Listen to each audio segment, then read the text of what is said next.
आज जो हम पढ़ने जा रहे हैं वो वृद्धि स्वर संधि पर आधारित हमारा प्रकरण है। वृद्धि स्वर संधि के साथ ही हमें समझ जाना है कि इस संधि में दो मात्राओं वाले वर्ण प्रयोग होते हैं, मतलब ऐ और औ। ठीक है ना विद्यार्थियों, ये जैसे हम लगाते हैं कई वर्णों के लगाते हैं कि यहाँ पर मो कर दो, ऐसी जो मात्राएं आती है वो शब्द इसी पर आधारित होते हैं, वृद्धि स्वर संधि पर आधारित होते हैं। चलिए हम चलते हैं हमारे मुख्य नियमों की ओर चलते हैं। वृद्धि स्वर संधि में कौन से नियम लागू होते हैं जिनके आधार पर हम उनकी पहचान कर सकते हैं, और कैसे हम उन शब्दों की पहचान करें जिनमें वृद्धि स्वर संधि लागू होती है। ये स्वर संधि का ही भेद है जो हम तीसरा प्रकार है, ये इसके तीसरे प्रकार की ओर चल रहे हैं हम। उदाहरणों पर आ जाए विद्यार्थी। सामान्य परिभाषा जो हम गुण स्वर संधि की पढ़े थे वैसे ही इसकी परिभाषा थोड़ा सी बदलाव किया गया। जब ए आ, उसमें भी ए आते दोनों ही, जब ए आ के बाद बिल्कुल ए आ इसके बाद अगर ए आई ओ औ इनमें से कोई भी वर्ण आ जाए तो कर्म से इनका ए, इन दोनों ए आई का तो ए हो जाएगा, आई हो जाएगा, और ओ और औ इन दोनों का औ हो जाएगा। ये है ये वृद्धि स्वर संधि का नियम, ये कहता है। चलो हम चलते हैं शुभ प्लस एसी, शुभ एसी। चलिए देखते हैं इसके उदाहरणों को हम। शुभ प्लस एसी विद्यार्थियों, यहाँ पर आप देख रहे हो इसमें से हमने ए निकाल लिया। ठीक है, ये अपने मूल रूप में ये बच रहा है, ये जो बचा जो हमने लिख दिया, प्लस ये इसका प्रारंभिक वर्ण ऐसे एडी है, तो ये यहाँ पर ये हमने यथा जैसा उतार दिया, उतारने के बाद ये कट गया, इसका जो बचा अवशेष है वो हमने यहाँ पर लिख दिया है। दोनों को मिलाया ए प्लस ई मिलकर ए से अनक ये बन गया, मतलब दो मात्रा वाला, इसके ऊपर एक मात्रा पर ये दो मात्रा वाला कहलाता है। शुभ ये इसी रूप में है, हमने इसी रूप में लिख दिया इसको। ए निकालने के बाद जो बचा वो हमने ऐसा कैसा लिख दिया, प्लस नया विकार हुआ ऐसे अनक, ऐसे अनक ये हमने लिख दिया, मतलब दो मात्रा वाला, और ये सी ये ऐसे कैसे हमने लिख दिया है। जोड़ लेंगे ये इसमें चल जाएगा पहले वाले में, तो ये बन गया सुबे सी, ये दो मात्रा वाला बन जाएगा यहाँ पर सुबे सी, ये सुबे सी बन गया। इस प्रकार से शब्द की रचना इन दो शब्दों के योग से हुई है, और इनमें दो ध्वनियां मिली है आपस में, वसुधा प्लस एव।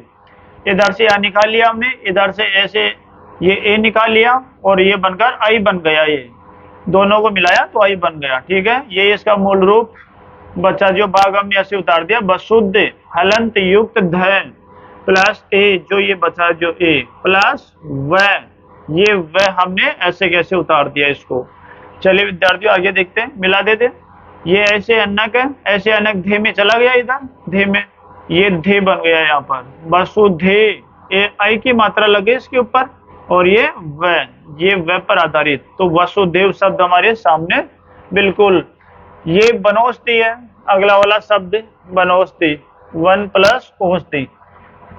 ठीक है, इधर ए है और इधर ओ, हमने निकाल लिया इन दोनों को मिलाया तो औ बन गया, औ बनकर हमारे सामने प्रस्तुत है ये औ। इसके बाद ये औ के बाद में आप देखिए वन, ये औ बन गया ओ औ। इसके बाद में ये यथाक्रम अपना जो भी था हमने इसको उतार दिया, वन शब्द ऐसे हलंत युक्त, और ओ ये औ की ध्वनि जो थी हमने लिख दी वैसे, और ये बचा जो सधी हमने ऐसे कैसे उतार दिया। ठीक है, इनका योग कर लेते हैं, जोड़ते हैं, इनको मिलान करते हैं आपस में, ओ व नो हो जाएगा, और ये सदी ऐसे कैसे शब्द हमारे पास बन जाता बनोस्ती। तो हम देख सकते हैं विद्यार्थियों ये बनोस्ती शब्द दो शब्दों का योग है जिसमें कुछ ध्वनि विकार हुआ, उसके बाद में हमारे पास ये बनोस्ती शब्द सामने आता है। इसके अन्य उदाहरण कुछ दे रखे हैं, ये लिख रखे हैं, अन्य उदाहरणों के तौर पर हम पढ़ सकते हैं। मिलन प्लस औचित्य, ये मैंने संक्षिप्त में लिख दिए हैं, बाकी है ये इसी वृद्धि संधि के उदाहरण है, वृद्धि स्वर संधि के। मिलन प्लस औचित्य ये आप सामने देख सकते हो, ए प्लस ओ, ये यहाँ से निकले हुए जैसा ये उदाहरण है वैसे ये है, ए प्लस ओ बराबर दोनों मिलकर ओ बन जाएंगे, मिलन औचित्य। तो ये ध्वनियों का जो विकार स्वरूप नया वर्ण बनता है वो मैंने लिखा नहीं है, क्योंकि वो इन्हीं पर आधारित है। तो हम जान जाएंगे ए प्लस ओ मिलकर ओ ही बनेगा। तो ये सारे उदाहरण इसी पर आधारित है। परिभाषा को देखिए, जब ए आ, बिल्कुल ए आ ए यही आ रहे बिल्कुल हर बार। इनके बाद प्लस, ये प्लस ए ओ, कई बार ए आ रहा है, कई बार ये वापस ए आ गया, कई बार ओ भी आया है। ये आ जाए तो कर्म से आई और औ बन जाता। हो रहा आई और ये औ हो रहा है इनका अपने आप ही। बस ये दो ही तो इसके अंदर बातें हैं हमारे पास। इन दोनों को मिलाएंगे तो आई बन जाएगा, इन दोनों को ये दोनों वाले आएंगे तो औ बन जाएगा। बाकी के उदाहरण इसी पर आधारित है। ये मत के मत प्लस एक मत के, देख सकते हो आप, एक शब्द ऐसे लिखते हैं।